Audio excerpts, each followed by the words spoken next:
পৃথিবীর কোনো মানুষ যদি আপনাকে ঠগায় কখনো আঘাত নেবেন না, কারণ মানুষ বড় নেমু খারাপ, মানুষ বড় গাদ্দার। মনে রাখবেন, সব মানুষ পৃথিবীর একত্রিত হয়ে যদি আপনার ক্ষতি করতে চায়, কেউ আপনার ক্ষতি করতে পারবে না যদি আল্লাহ না চায়।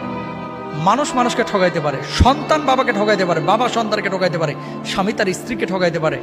আল্লাহ কখনো তার বান্দাকে ঠগান না, কখনো না। আল্লাহ কখনো তার বান্দাকে ঠগান না, বরং ডাকার মতো যদি ডাকেন, আল্লাহকে বলার মতো যদি বলেন, সে আল্লাহ সুবহানাহু ওয়া তাআলা আপনার ডাকে সাড়া দেবেন। আপনি মনে করছেন যে এত ডাকলাম আল্লাহ তো সাড়া দিচ্ছে না, কে বলছে দেয় নাই? কিছু কিছু সময় এটা আপনি বুঝতেছেন ভুল। একটা সময় ধরেন, আপনি যখন আপনার বয়স 7 বছর 8 বছর ছিল, 5টা টাকা পাইলে মনে করতেন লাইফের এটাই সবচেয়ে সুখের মুহূর্ত, কারণ 5 টাকা দিয়ে এখন একটা আইসক্রিম কিনে খাবো। কিন্তু ওই সময় যদি 5 কোটি টাকা আপনারা দেওয়া হতো, 5 কোটি টাকার ভর আপনি সামলাইতে পারতেন না। এই 5 কোটি টাকা আপনি কি করবেন, তাই না? আপনি